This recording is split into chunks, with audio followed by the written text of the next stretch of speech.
Hey folks, it's been quite a while since I've made anything on here.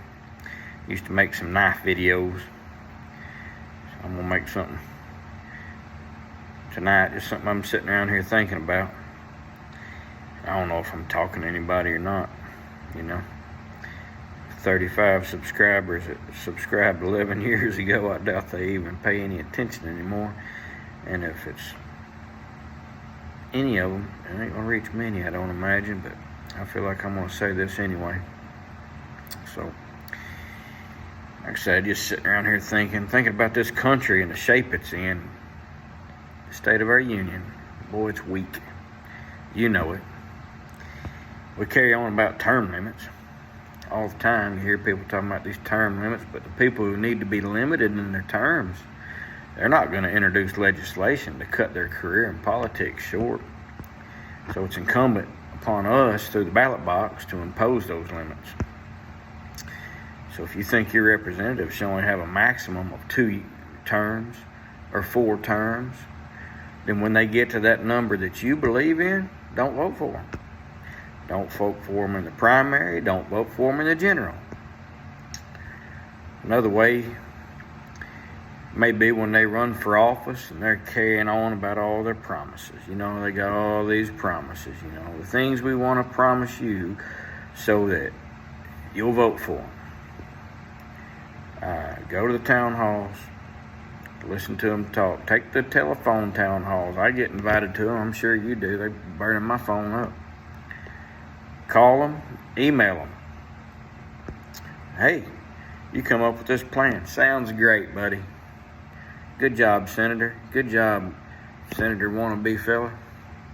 How long do you think it'll take for you to implement that plan? And if the number of years they think it'll take exceeds the number of years in one term of that office, then you tell them their plan failed already. You're not going to hire a man with an 8-year plan for a 6-year job. And you're not going to vote for him. Let them know they need to come up with a plan that fits the term they seek. If the job is 6 years and the plan takes 8, they failed. What they often do, they come up with all these excuses of why other things held them back from doing the stuff they were put in office to do during their first term. And then they just use that first term promise as a second term promise and a third term promise. One more promise, please. Give me one more time. I'm going to turn this thing over and get it done. And they don't. So don't give them another term. Tell them from the beginning you asked for a 4-year term or a 6-year term or a 2-year term, and your plan exceeded that term. You're not qualified for the job. My whole life, I've been listening to politicians carry on about, I'm going to overturn Roe versus Wade. No, they didn't. I don't think they wanted it to be turned over. I think that as long as Roe versus Wade was up there, then they had something to run on. They didn't want to knock it down, and they didn't knock it down.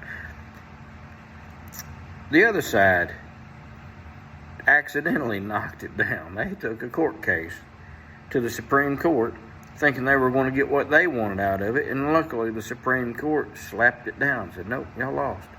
And because of this lawsuit, we're turning over Roe versus Wade. Those guys ain't even elected. They're Supreme Court justices.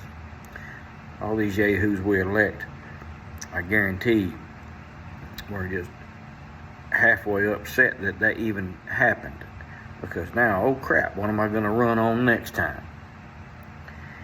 So, another thing, if they refer to themselves as leadership, don't vote for them. They're not there to lead us. They're there to represent us. They're the ones that claim they have time to speak for us, their constituency. We're out there working and providing goods and services, make this country work. And they say, hey, I've got time to speak for you. Here's my ideas, and we send them up there, not to lead us, to say the things we send them to say. Vote the way we want them to vote. Write their legislation that we wanted them to write, which ain't much. We've got too much legislation.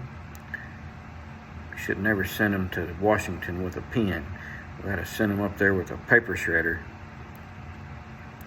So no, they don't lead us. They're there to speak for us. And don't forget that, and remind them of it at every opportunity. You know, folks, this is a great country. The ideals that it was founded on are near perfect. We have people trying to take advantage of it. You know, don't let them fool you. Keep your eyes open. Recognize who they are. And they're on both sides: Democrats, Republicans, left, right, conservative, liberal. You know, figure out who they are. The ones that are taking advantage of a good system for monetary gain need to go. It's up to us. You know, Trump can't drain that swamp by himself. We're all jumping up and down, drain the swamp. Well, hey, we know where that plug is. It's in that ballot box. You don't like Tom Cotton? Unplug him. Put him down the drain. You know? Run for office. That's another thing you can do. I think the most reluctant person in the race is probably the best. If you started thinking about running for office when you was in the 9th grade, well, you probably don't deserve it. You're just looking for a career in government, not a way to represent people. And representing us is not a career. It's a privilege. Remind them that it's a privilege to speak for you. Folks, let's get this country back on track before it's too late. Y'all, read your Bibles. Say your prayers. Look at this world through a lens of good and evil. Adopt a worldview that is Christian. You know, start with yourself.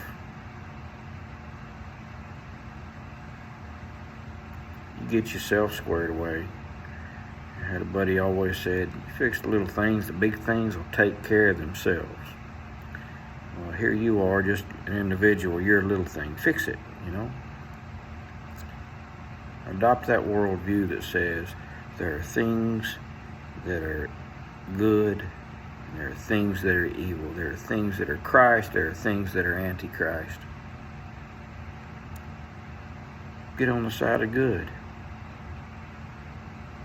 Do it for yourself first, and it'll spread. You're a little thing. The big things will take care of themselves. This country will be just fine. Y'all have a good night.